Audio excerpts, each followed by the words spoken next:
What's going on, ladies and gentlemen? It's Tuesday night, time to talk some football. You guys know me, Loudmouth of the South, SAJ.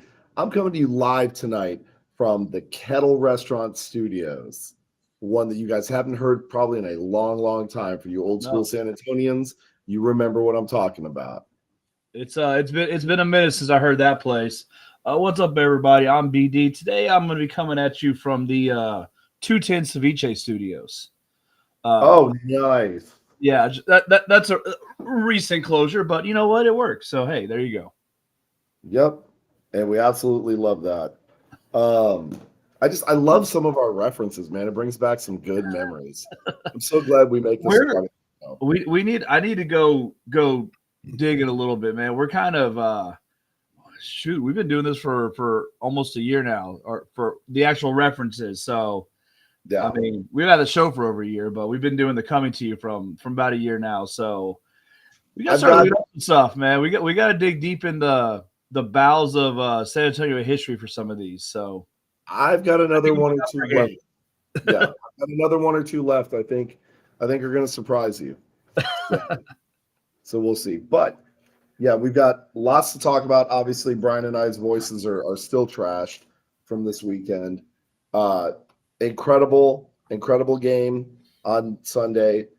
We had a lot of fun hanging out with our Banditos brothers and sisters. Thankfully, San Antonio did get the win. It keeps us in contention. Potentially, right? It got us into the playoffs for sure. Yeah. We were hoping for a St. Louis loss. I was hoping for a St. Louis loss. That way we'd be we would have sealed a playoff spot and have taken over first in the division. Well, we wouldn't have clinched the playoff spot if St. Louis lost. So no, we wouldn't. No. DC still would have been a threat. So that's fine. I'd much rather face DC anyways. Because we beat them, right? We split with them, but we probably get a tiebreaker over them. So, but that did not work out the way we had hoped it. Well, the way I had hoped it. We did, however, clinch a playoff berth. And so now the next two games are going to make a really big difference this week, or this next 2 weeks, right? And we're going to kind of have to wait pretty much until this weekend to figure out. I mean, it's going to come. Bottom line, it's going to come down to next week, And we have to win this week. We have to win next week. Ultimately, probably the game against St. Louis is going to be for home field advantage. It depends. It depends on tiebreakers. I was talking to Jay a little earlier. I was kind of looking into it a little bit to see what it was, and it wasn't easy to find. So I got to do a little more digging. But if we lose to Birmingham this week and St. Louis wins, then they'll probably have an advantage. But we got to win this week. We got to win next week. That would be on a shadow of a doubt. No tiebreakers needed. We got first place. Mm-hmm. And we've been talking about that for several weeks now, that we're at the point now, because how well St. Louis has done, that we have to win out for the rest of the year. So it's extremely important that we come along strong. Sorry, there's some weird stuff going on. I blocked homeboy. There you go.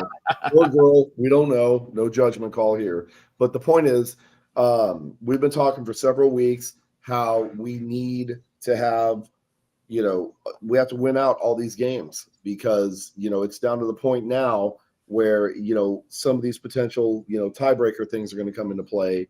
Yep. And we really don't want to mess with that, because, that could cost us home field advantage. So yeah, we're in the playoffs regardless, but we don't really want to play St. Louis on their home turf, 2 weeks in a row. That's just you're playing with fire at that point.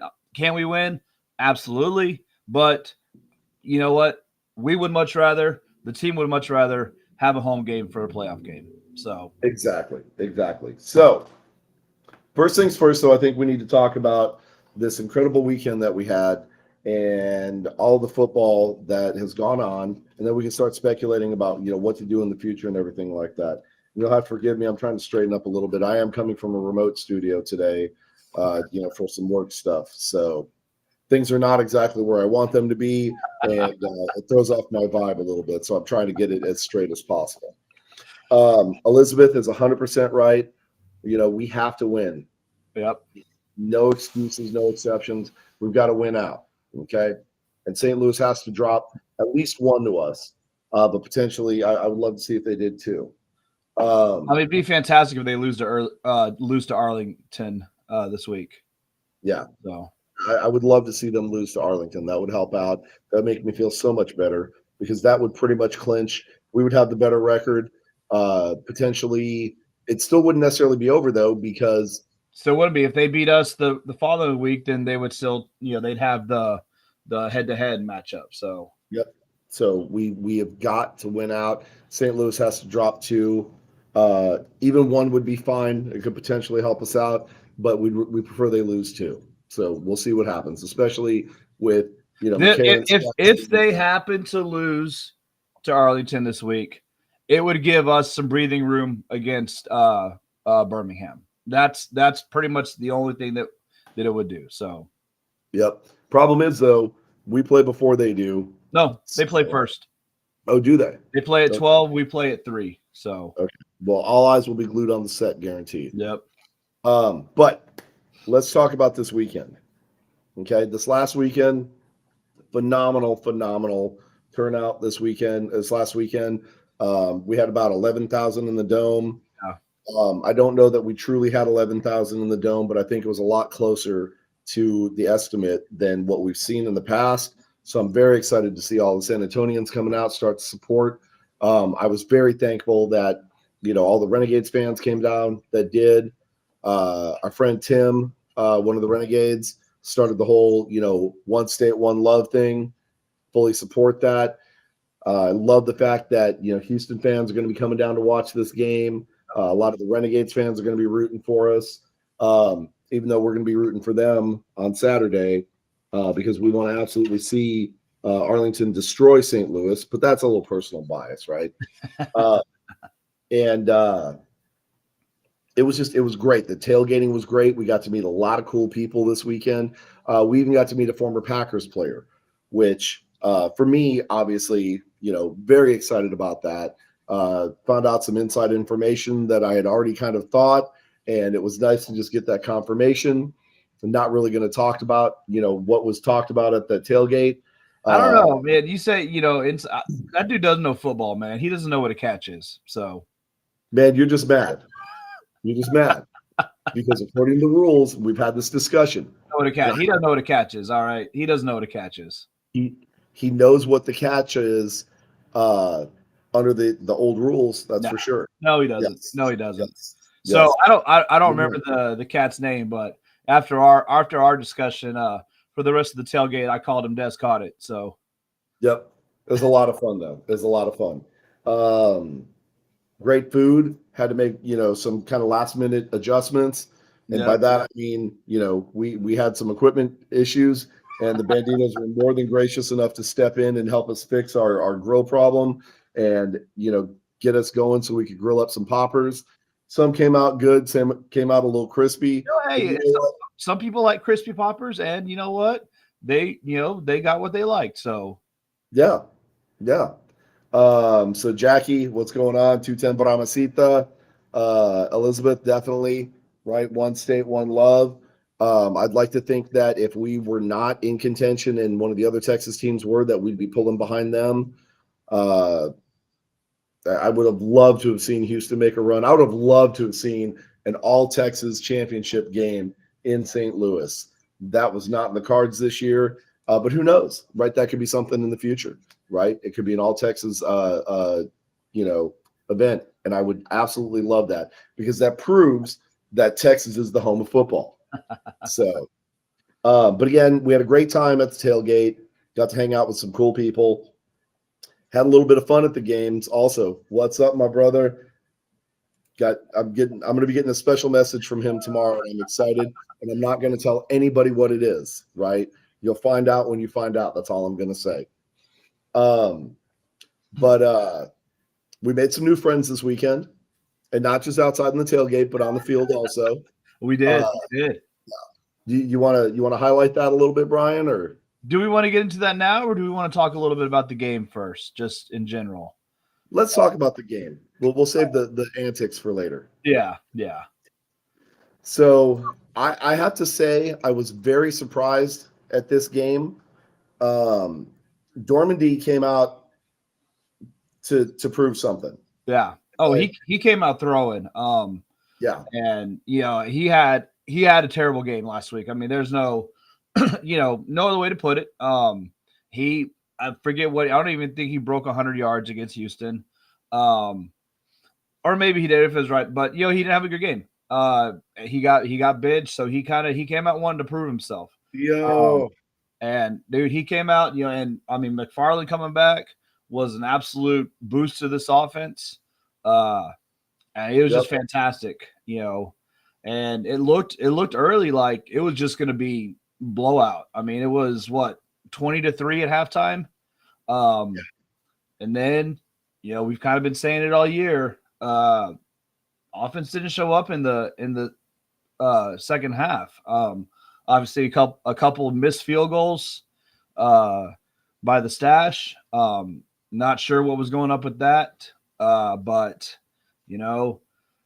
it's not something I like seeing. We've got our two toughest games coming up against the two toughest teams in the league, and we can't play half a game. We got to find some way to get this offense clicking and rolling and put a whole game together. Yeah.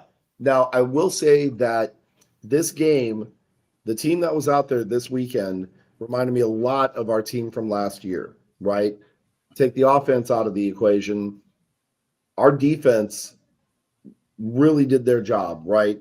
They held Arlington to 3 points in the second quarter, 6 in the third, 6 in the fourth. And it was not enough for Arlington to kind of overtake the Brahmas. But as Jackie said, right here, that's 6 points that we left on the floor, basically.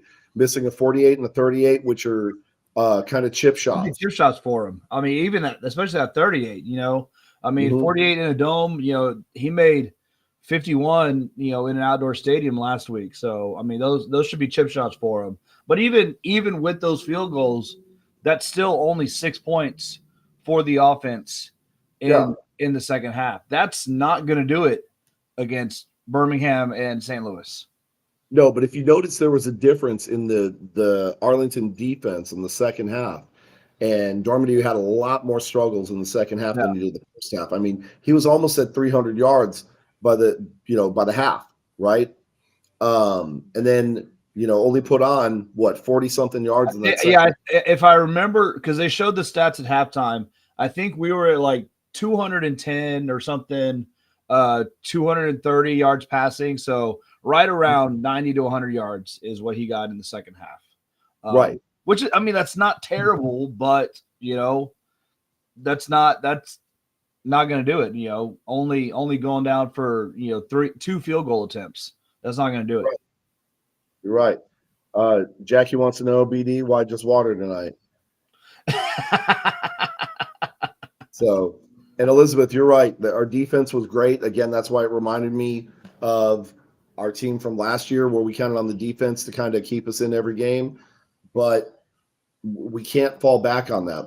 It's great that our defense is holding, but we've got to get points on the board. And I noticed again another week where we had opportunities for picks, almost came up with one. I don't know that. Perez didn't throw a single interception. No, there was the one that they called and reviewed and overturned. But I mean, that if it's that close, then you should have made it. Yeah. So we have got to start getting takeaways on defense, especially with Birmingham, because Birmingham is a high-powered offense, and we've got to make sure that we're putting pressure on the quarterback and rattling him, not just in the pocket or in the backfield, but also downfield where he's throwing the deep ball. We have got to get that ball away from these receivers, and we've got to get at least 1 or 2 picks to start rattling the quarterback's confidence. Yeah, because if he starts running, he's not going to stop. You know what I mean? Yeah. So we've got to shut that down. Especially Birmingham, Martinez. He can run, and he is, and they've got a good running squad too for the running backs. So our run defense has to be on point this week, and we can't let him break containment. So that's Yeah. Jackie. So She's just here to see Jax. I don't know where he's at. I haven't seen him, so he may wake up inside he's hungry and come yell at me. So we'll see. yep. Or steal the show. One of the two. Either way. Right. That's the great thing about Jax. But again, overall, it was it was a great first half. We've just got to make sure that we're closing these games out. We've got to produce in the second half, and we've got to get some takeaways. So that's what we need to prepare for Birmingham. Otherwise, we're going to be in for a long damn day, and it's not going to be fun. Okay. Now, I trust our defense to keep us in the game. They've shown all year round that they're if not the best defense in the league, one of the best. It's our offense that we just not sure about this week. Yeah. So yeah. Now, and I will say though that this game is a testament to Arlington as well, that they still do have some fight left in them, and we beat them by 5. Right, we let them get back into the game, but that means they do have a chance against St. Louis next week. St. Louis struggled against DC this last weekend. Right, Yeah. They won 26-21. Who knows? I mean, how AJ's ankle is? Are they going to rest him? What's going on with that? So Arlington's definitely got a chance. Yep. And then now let's look at Birmingham. Right, Birmingham struggled with Houston that game and wound up only winning by 7 points. Yeah.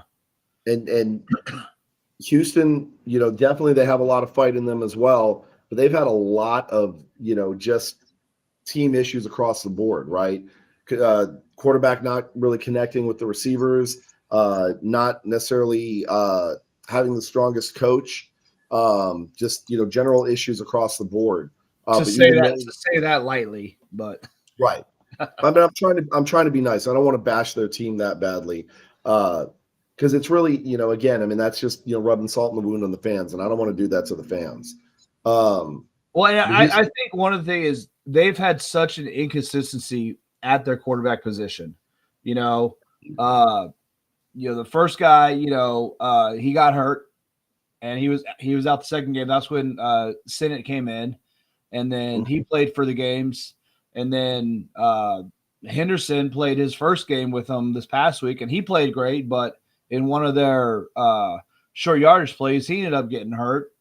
So, they've had such an inconsistency in their quarterback position, and we saw what that was like last year. Just quarterbacks going out, quarterbacks not being able to have any time or whatever, and getting hurt. So it sucks. Yeah. So, and meanwhile, Adrian Martinez, 19 of 31, 173, right? 3 touchdowns, 1 interception. Not bad stats, but he's not putting up the numbers that he used to put up, right? And I'd like to attribute some of that to Houston's defense. And I think we have a better defense, so we really do have a chance to win this game. I don't think it's inconceivable for us to think that we could potentially flip the script on Birmingham here. I know they played St. Louis, and technically we lost the game to St. Louis. Again, it was that we let that game get out of hand because our offense was not putting points on the board. But I think now that we've got things kind of figured out a little bit, and especially with Garber's potentially coming back, right? That's a dual quarterback threat. So we potentially could, run the 2 quarterback sets and really screw up their defense because they're not going to know. I mean, Garber's only played 2 games? 3 games. He got injured the third game in St. Louis. So right. I pinned John's question since you brought it up. Garbers versus Dormady, who should start? If you're asking me, I think you give the ball to the hot hand right now and you let Dormady run with it at first, see what he can do. Try and start finding some of those holes in their defense where we can kind of take advantage of it. And then you swap quarterbacks and you start lighting them up. That's what I would do. I agree. And I think this is, Garber's first game back. How, is he 100% or is he 80%? I don't necessarily want to That's throw him good. out on the field if he's 80, 90%, from the start. Let Dormady go in there. Let's see what he can do. Give him a chance. And, try and work Garbers in. And, you know what, if Dormady's just, not doing it, then, hey, throw Garbers in there and let him roll. But, Dormady's got the hot hand. He's coming off a big game. Give him a chance. And like I said, I don't want to throw Garbage out there against that defense right off the bat until we're sure he's 100%. And obviously, neither one of us know that because we're not the coach. So, Right. And like John is saying, Kirkland clicked better with Garbers. And that is true. Statistically speaking, that is true. And Dormady had his best football this last game, but it was only the first half, yeah. right? And that was to McFarland. That was Right. McFarland and Latimer were his two biggest targets for the week. So Right. So we need to find out if Dormady can make halftime adjustments, because the defense is going to make halftime adjustments to be able to play to what he's lighting them up on. Or you see if AJ Smith can make halftime adjustments, because that's something I haven't seen too well. So right. And you're right. I mean, it does fall back on the OC a little bit, or quite a bit also. But you've got three running routes, three passing routes. It's up to the quarterback to find the one that's open. And if he keeps throwing it to the guy that's covered, that's kind of falling back on the quarterback. Yeah. So, it's Dormady, it's AJ, it's our receivers, like it's our offense in general. We've got to finish the game. Okay, plain and simple. And I know ultimately, I trust Wade to make the correct decision. So, yeah. I mean, in Wade we trust. So I don't disagree with that at all, but I still think you've got to get Garbers in there in some way, shape, or form, because it was Garbers who was responsible for that 2-minute drive in Memphis that won us the game. Yeah. And to the point where he was even arguing with AJ. Yeah. Right? About the dump off, which was the right call. So, I mean, I'm trusting my coaching staff, but I want to know that I can trust my quarterback also. But that 2-minute drill, that was also before, 58 minutes of absolutely nothing. So, there was that. That's and true. The only playing half a game, only playing a quarter, offensive production wise, this is not a Dormady thing. This was also a Garbers thing. DC, we struggled in the second half. Obviously Memphis, we struggled the entire game until the last couple minutes. St. Louis, we kind of struggled almost the entire game. So this is an ongoing thing that's been part of this team for this entire year so far. Yeah. Luckily, our defense has played amazing. We've been able to pull most of the games out, but it's gonna have to. We got to see a full game from these guys. Yeah, 100%. So that's really going to be the key to this upcoming game is 60 minutes of football and a lot more defensive pressure, right? So let's make sure that that's what we focus on this week. Now, we know we're kind of counting on Arlington to pull out a nasty, nasty upset because that's really going to help us out, and we've got to be able to beat Birmingham. And I don't know what the point spreads are right now, but I'm pretty sure we are not favored to win against Birmingham, although it is at home, right? This is where we're counting on you fans, okay? First of all, we know that this weekend is going to be a special weekend. We're doing a complete yellow out. I'm sure you've seen the ads on Facebook. If not, look around. Season ticket holders are going to get an opportunity to get yellow shirts for their seats. And then there are ticket sales if you go to the Horns Forward Podcast Facebook page. You can go to the Texans Talking Football Facebook page and probably like 20 other pages. There is a special QR code there to get you tickets connected with this yellow out deal, but it also helps out Daisy Cares. That's a nonprofit organization that helps out. It takes care of like shelter animals, right? There's plenty of animals out there that need a forever home that don't have a place. This is, if I remember correctly, this is a no-kill shelter. They're not shelters, so it's kind of a people that are having a hard time feeding their pets, taking care of their pets, this helps them. Struggling, all that stuff. Can't afford food or something like that. This helps give them food and stuff like that, so their pets can stay in the home instead of having to give them to a shelter, having to give them up. That's what this Daisy Care is. So yeah, like Jay said, go to our page, the Texas Talking Football. It's pinned up at the top. There's a link. Kind of same deal as what we've done for last week for the Autism Association, and then the fourth and goal before that. You buy a ticket, $5 from each ticket you buy goes directly to the Daisy Cares. Right. Now that's also important though, because that should get you, if I remember correctly, the special ticket deal with the shirts, right? So I don't think so. I think that's two separate things. Okay. Well, one way or the other, there are options there. I fully support the Daisy Cares option, right? Because it's going to a good cause. But if you decide you don't necessarily want to go that route, there are ticket sale options where you can buy a ticket and get a yellow shirt for this weekend. If there's other options out there also. You can just look around. There's places where you can find shirts for this game. Yeah. It may not be official shirts, but we're not going to talk about any of that. We're just going to say that there are options out there. But make sure that you're wearing yellow, right, and pack the dome, because Birmingham is not used to playing a crowd like we have. Absolutely not. We've already been told by several people, league people and players, that they have never seen a crowd as loud and rowdy and as not consistent, but as steady as we are. Okay? That's because of you fans, right? So if we can pack that dome, if we can make 11,000 sound like 20,000, imagine what we can make 20,000 sound like. Yeah. Okay. And Birmingham is not used to playing in those kinds of conditions. So we need your help. The team needs your help. Get your tickets, however you want to do it. And this will be the loudest place that Birmingham has played. Obviously, they didn't play in St. Louis. They played in Birmingham. The only other dome they played in was Ford Field, and that drew maybe 6,000 people. So Birmingham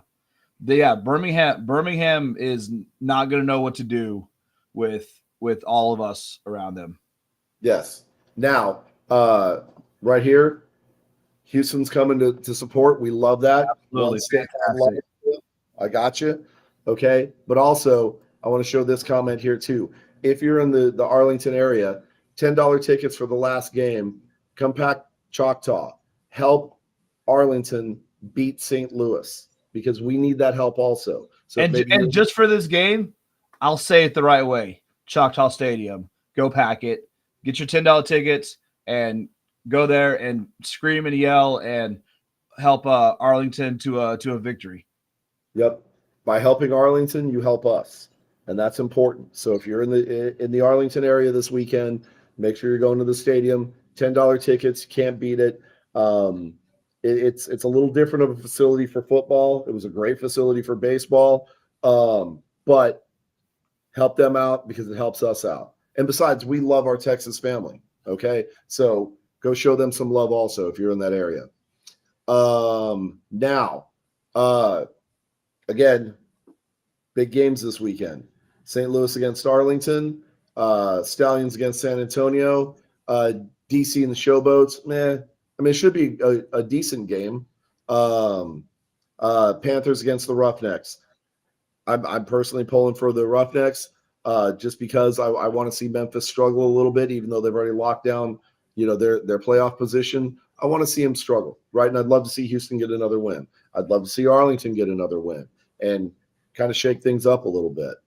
But yeah, there's some really good games this weekend. Some, potentially playoff implications going on there as well. Okay. So you want to make your official picks for this weekend now, since we're already into it? We can. So, last week we were both 4-0. All of our picks were right. So what are we at? You're 20. I was 19 and 9. Hold on. So you're 23 and 9. This is why I made a post about it. so I would Right. remember. And I should be 22-10. Yeah, I was 19. Yeah, I'm 23-9. You're 22-10 for the year. Yeah. So my picks for this weekend, 100%, I'm going for Arlington.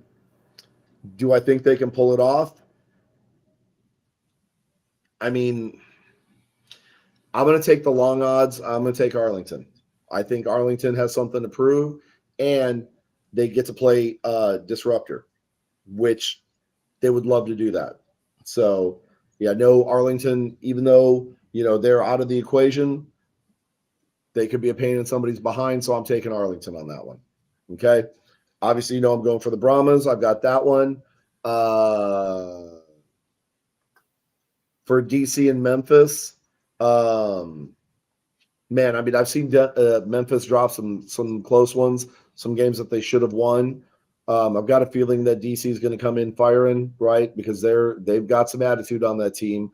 I'm going to have to pick DC on that game, and then I'm rooting for Houston against Michigan.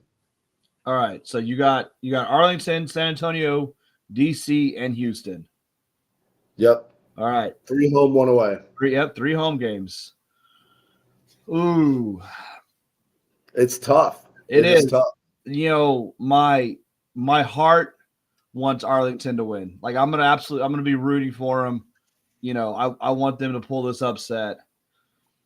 But yep. I think St. Louis is going to take it. I as much as I hate to think it, I do.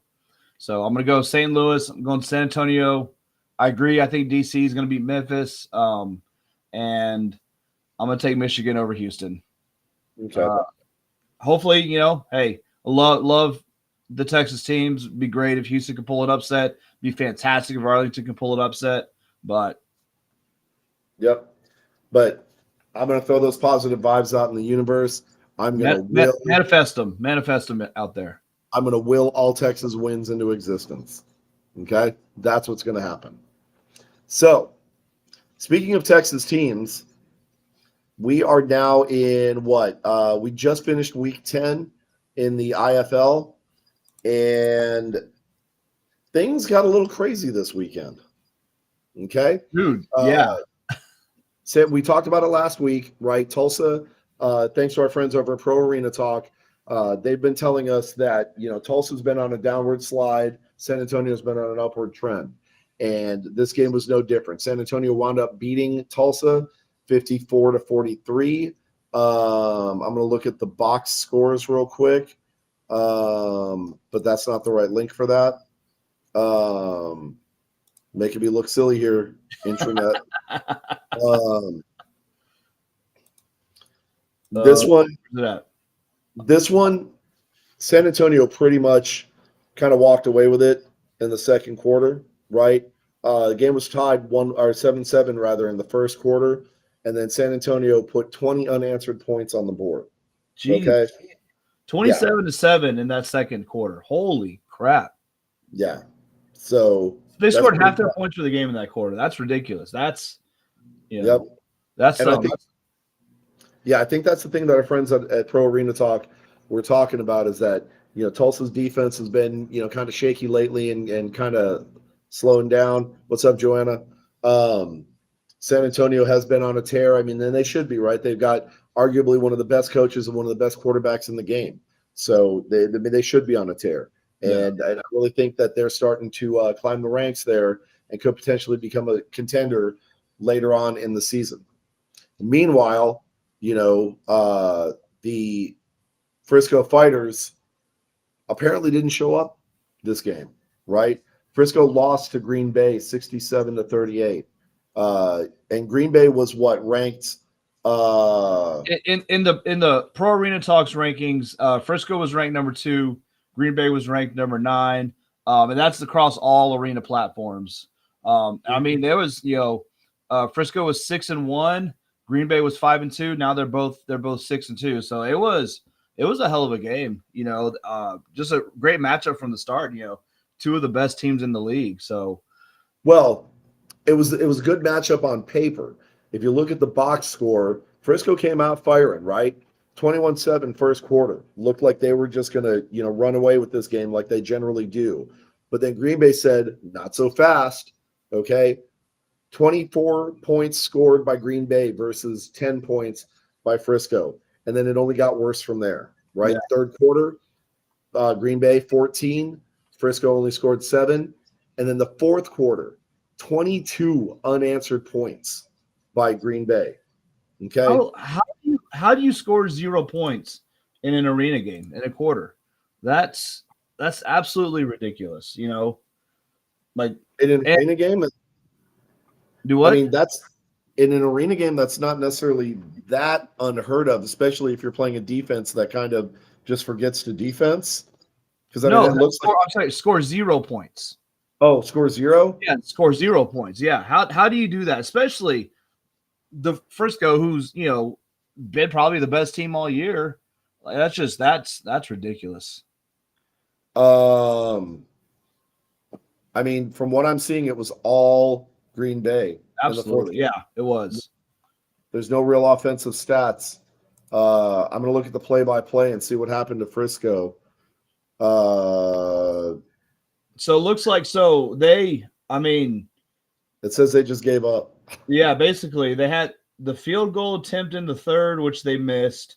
Then they had their drives in the fourth quarter. They had an interception, they had a fumble, and then they had another interception. That's how they ended the game. 3 straight turnovers on their drives. Yep.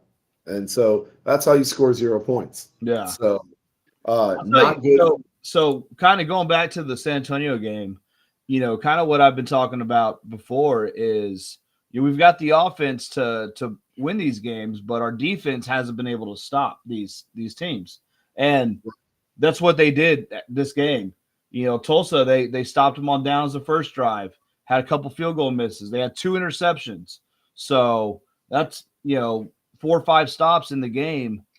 And that's what they need moving on to finish the season out to win. Yep. So in the Eastern Conference, Frisco is now fighting for first place against Green Bay. They're both sitting at 6-2, like BD said. And Massachusetts isn't far behind, 5-3, right? If you look at their conference records, Frisco is 4-1, Green Bay is 6-2, Massachusetts is at 5-2. So there's not really much separating first and third there. All Green Bay's games have been conference games. That's kind of funny.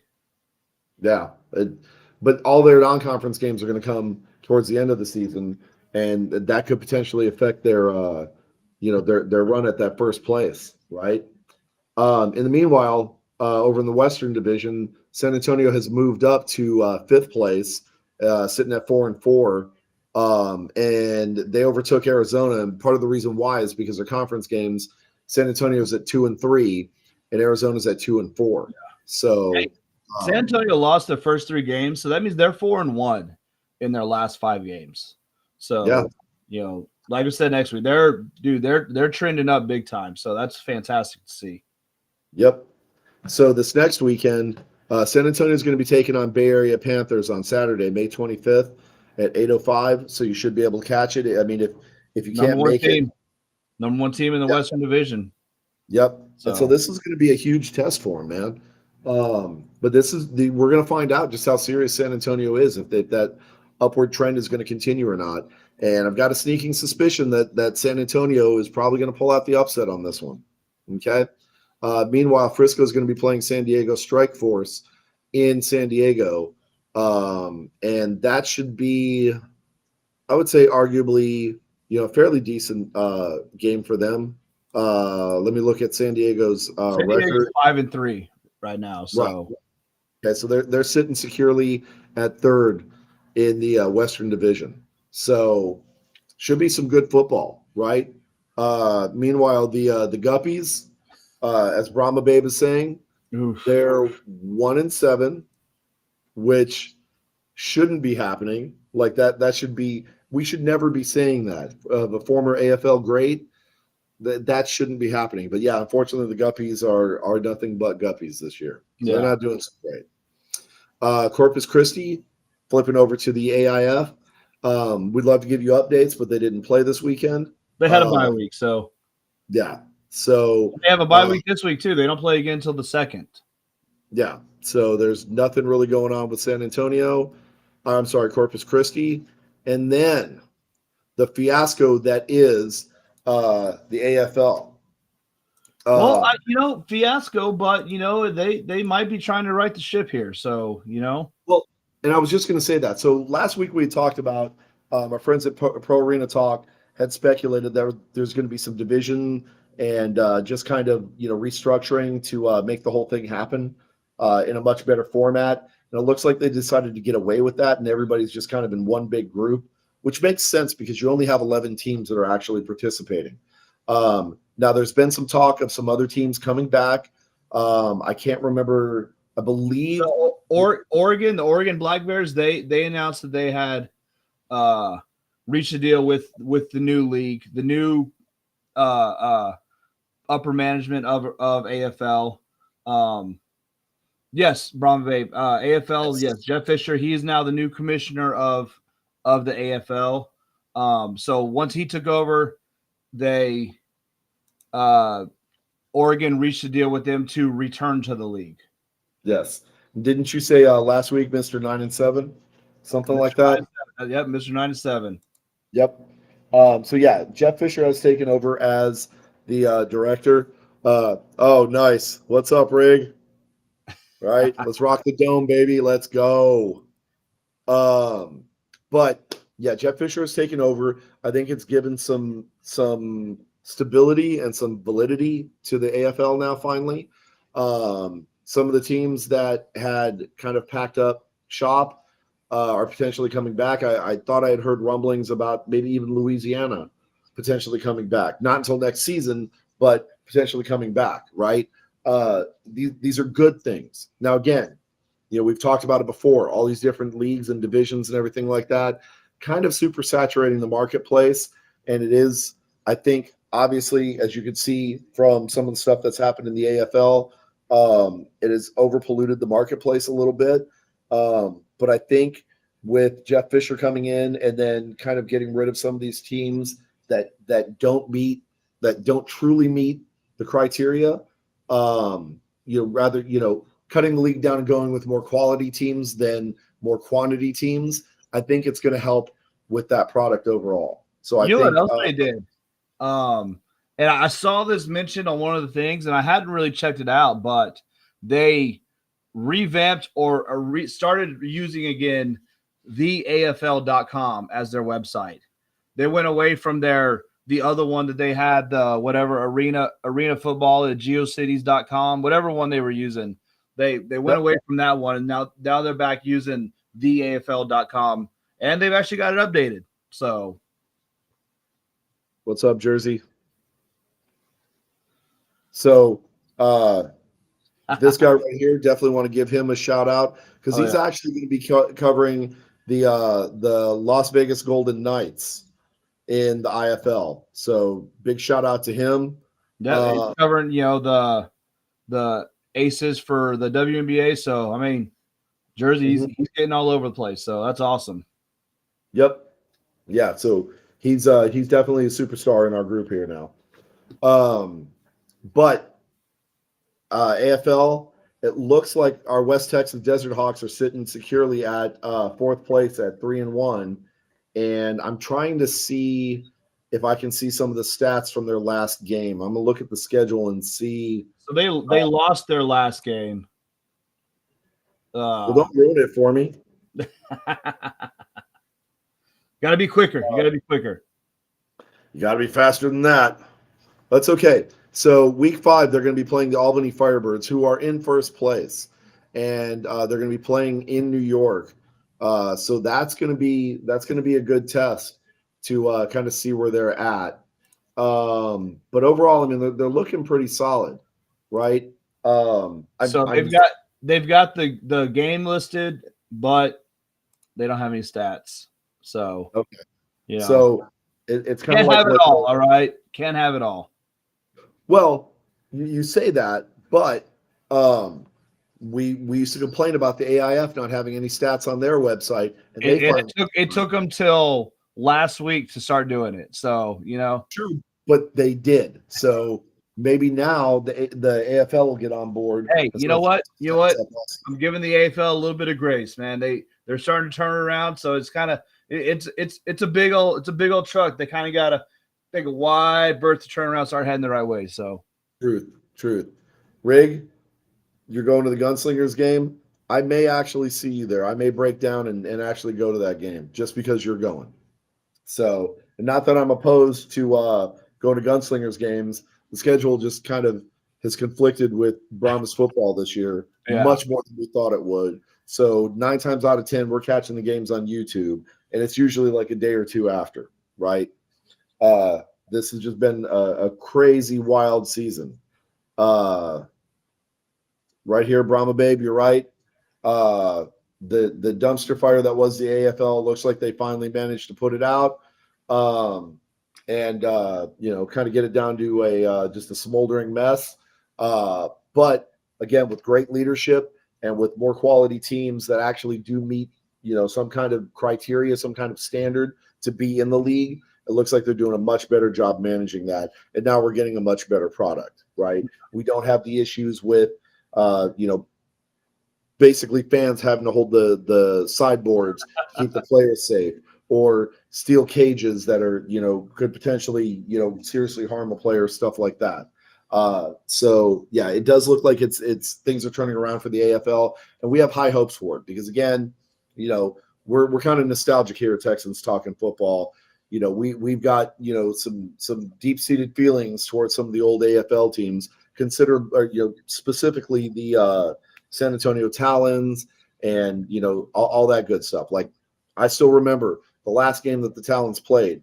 They played against New Orleans Voodoo, and I went to New Orleans to watch that game. Now I had friends over there, which is why I went, and I took in the game because it was there. But I specifically remember watching that last game, and just seeing the passion and the drive and the desire of those players to keep playing, knowing full well that was essentially their last game. It was rough.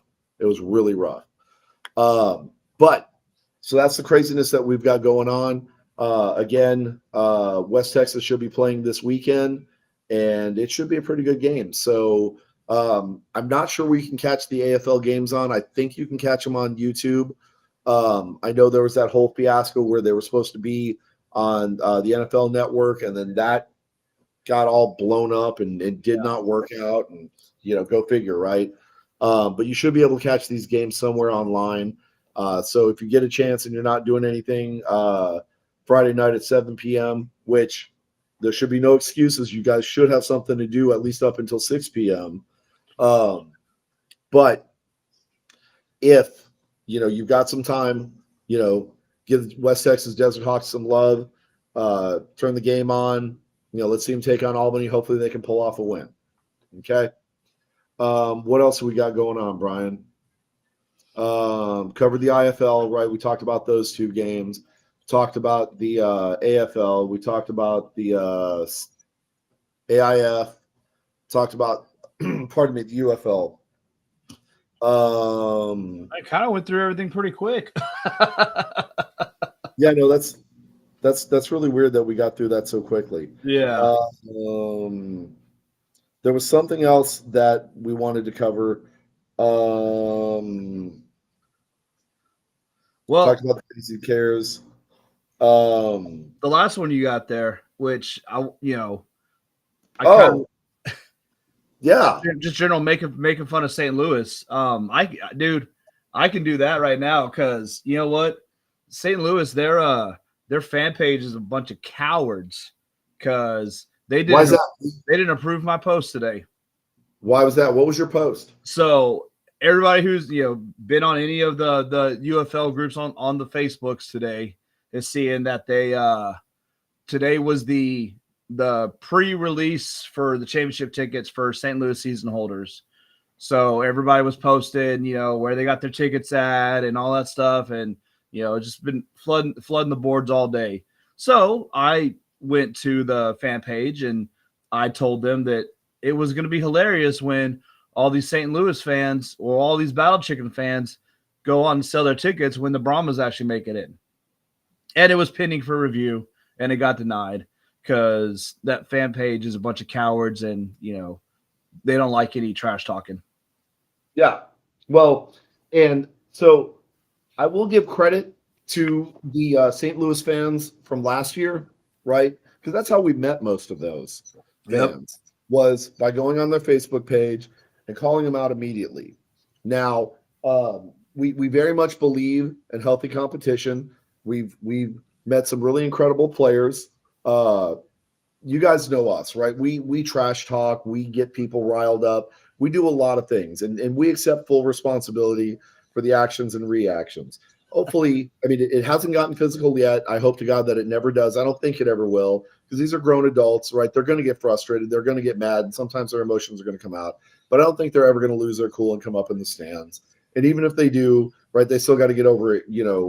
Basically, what, an 8-foot railing, Yeah. right? And by then, hopefully we'll not have been engaged in a physical altercation, and somebody will have rescued us, because those guys are probably going to kill us. Let's be honest, right? We're old. But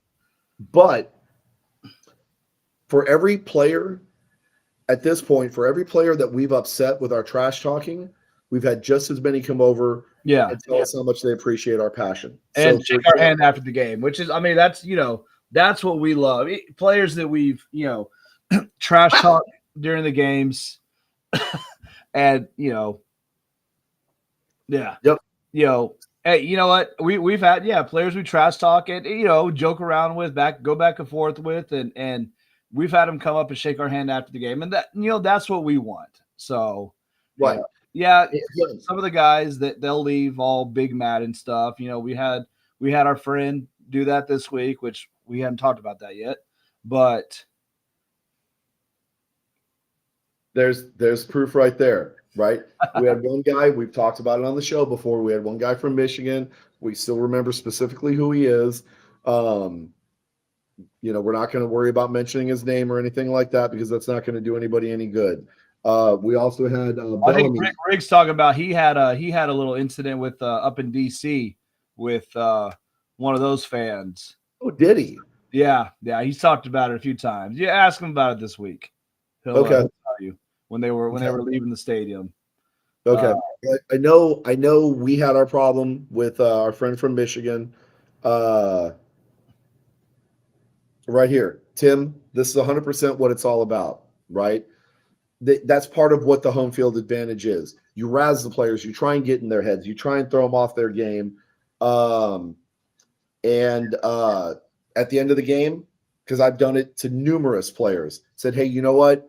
You beat us. We said it a lot last season. And we said, you know what? Great game. You whooped us. You got something that you want to say? Go ahead and unload, right? Because I gave it to you all game. So go ahead and unleash it. And 9 times out of 10, the guys will say, you know what? Mad respect. Love your passion. Keep doing your thing. Right? And that's the way it's supposed to be. Again, you're supporting your team because this is part of your tribe, if you will. And there have just been a couple that have taken it a little bit far. Right here, Excalibur of the Lou, right? You will be visiting us. You will. That is a correct statement. You will be visiting us because y'all will come to us for the first playoff game of the year. Well, that's definitely what we're banking on. But you are going to be playing Arlington this next week, so you'll get to see wonderful Choctaw Stadium. And no offense to maybe a little bit of offense to St. Louis, but I do hope Arlington wins, because I want you guys to come back down here and play us in our house, so we can whoop you the way we should have the first time, and then we'll go to your house and we'll win the championship. That's what should happen, and that's what's going to happen. I will it into existence. And then Bravo Babe. Yeah, everybody, the players, all they see is Jay's back because he's talking trash to people in the stands. Wow. So, well, that didn't happen this week. It did it. Well, it did it. Well, it did it first, and then our Bandito's friends, they decided to go on a little stadium tour during the game, so they left us. Yes. So, now I will say, on a personal note, when we go to St. Louis, I'm looking forward to meeting you, Mr. Excalibur. I've interacted with you on the internet several times.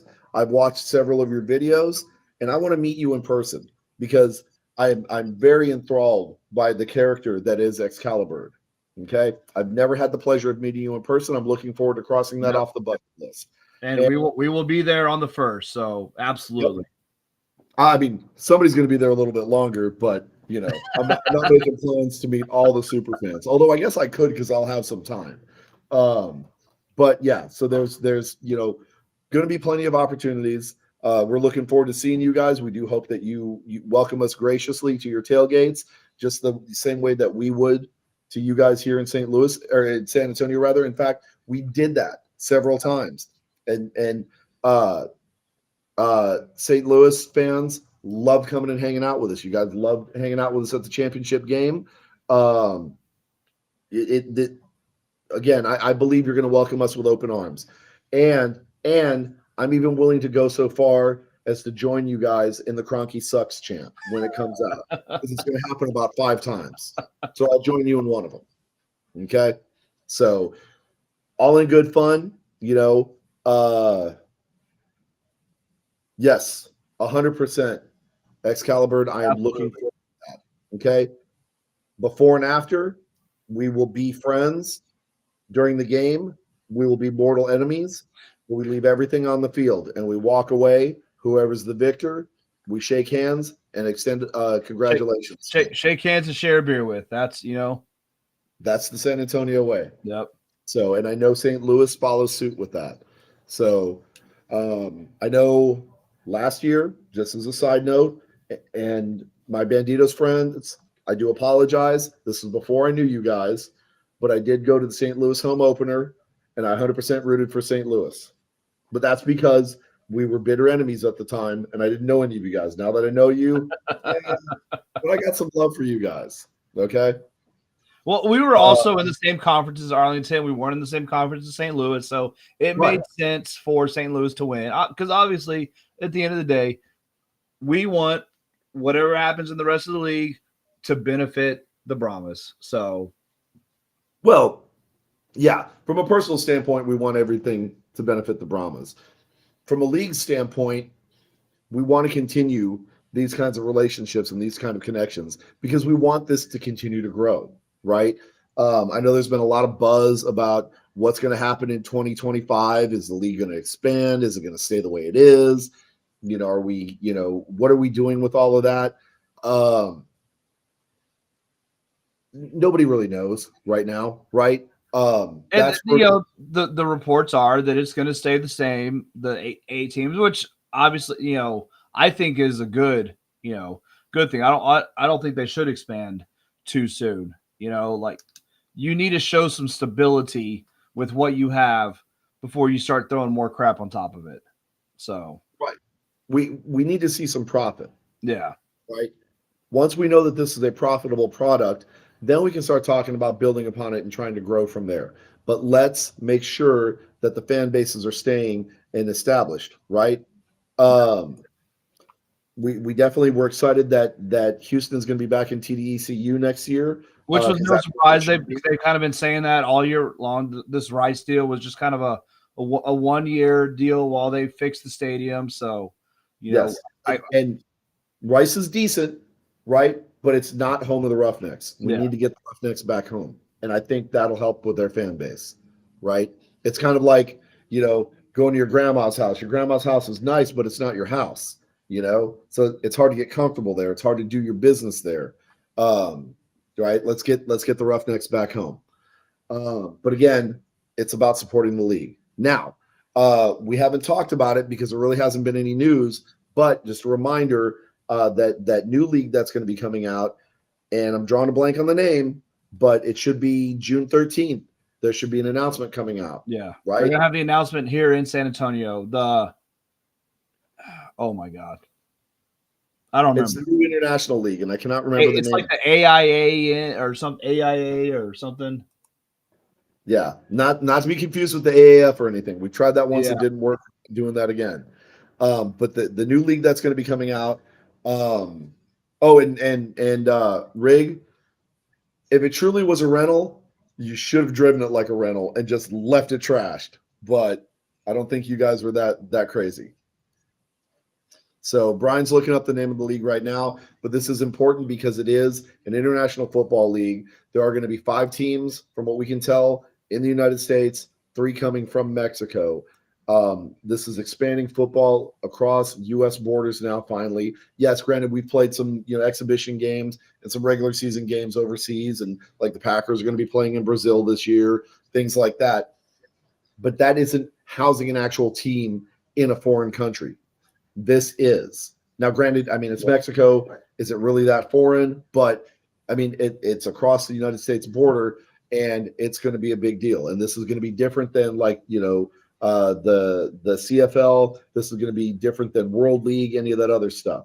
So this is going to be. I can't find it right now, so I don't remember what the name is. Fine. But yeah, well, and Brahma Babe, you are right. But the one nice thing about this league is that it's not going to conflict with any of the other ones because it's basically going to be middle of June until about the end of August when preseason starts. So you're literally going to have year-round football now. So, and then if Brian can make the Google work for him, he can tell you. No, I gave up on the Google. So, I mean, okay. There's no news for it. We won't have any news until middle of June. So, when we get the release, then we'll start. We'll give more info as y'all have it. Yeah, and so we'll definitely find it before next game. The Google isn't working for me, but that's fine. So again, wow. I'm not gonna touch Tim's comment, but you're right. Fans should be going crazy for it because we know for a fact that we've heard from a lot of international fans south of the border in Texas that are making the drive up to see the Brahmas because that's their closest team, and they're absolutely loving it. And our very own Jorge Mata, the El Mariachi Brahma, what is it? IFA, the International Football Alliance. There you go. Jorge himself has had several people contact him and tell him how excited that they would be for an opportunity like this to come up. And now it looks like it's finally coming to fruition. Now, again, it's important to note that this is a league that's been trying to get off the ground for 5 years now? 6 years, something like that. So it looks like they've finally gotten some footing, and it'll be great. And Tim, let's just wait and see. Like, I'm not going to jump on that bandwagon, man. I'm not going to take shots. Arlington is not doing great in attendance right now, but next year's a new year. That's the one great thing about the UFL. You can win one year, and next year you're at the bottom of the barrel. And then the next year you can come back and make another run, right? Rosters change all the time, and things get reset. So, like the whole Birmingham back-to-back champion thing, I don't think that's going to happen. Right? I mean, who cares about a back-to-back championship in a league that doesn't exist anymore? So, True. Very true. Although technically it still does because they are still part of the USFL conference. But that's just a conference. That's not a league. Tomato, right? So they got a conference championship. Good for them. Well, we'll see after. We'll see after the next couple of weekends if they get the championship again. That being the case, okay, lots of football. Make sure you're watching it. Let's go Arlington. Let's go Houston. Let's go Brahmas, right? Let's go Gunslingers. And let's go West Texas Warbirds, Warhawks. What are they? Battle something? I don't even know. Hawks. There you go. Yeah. You're trying to call them the Warbirds, which is their NAL name. So they'll always be the Warbirds to me because that's the only one I'm going to remember. And Brahma Babe, yes. The X League, that's where we're relying on you and the Alternative Football Network to cover that and bring us the news on that. Yep. Okay. So, Brian, I think that's about it. My laptop battery is about 6%, so I think let's get this wrapped up then. Yeah. But again, everybody, thank you so much for watching tonight. We appreciate you all. Much love to you. Make sure you're watching football because there's going to be all kinds of good stuff. And absolutely, right. Go to San Antonio. Go to our page. Go to the Horns Forward page. Get that QR code. Donate or get your tickets through that. Bring some friends. Pack the dome. Yep, come out to the tailgate. We're going to be serving up some excellent sliders and hopefully serving up a And big you fat know elf. what?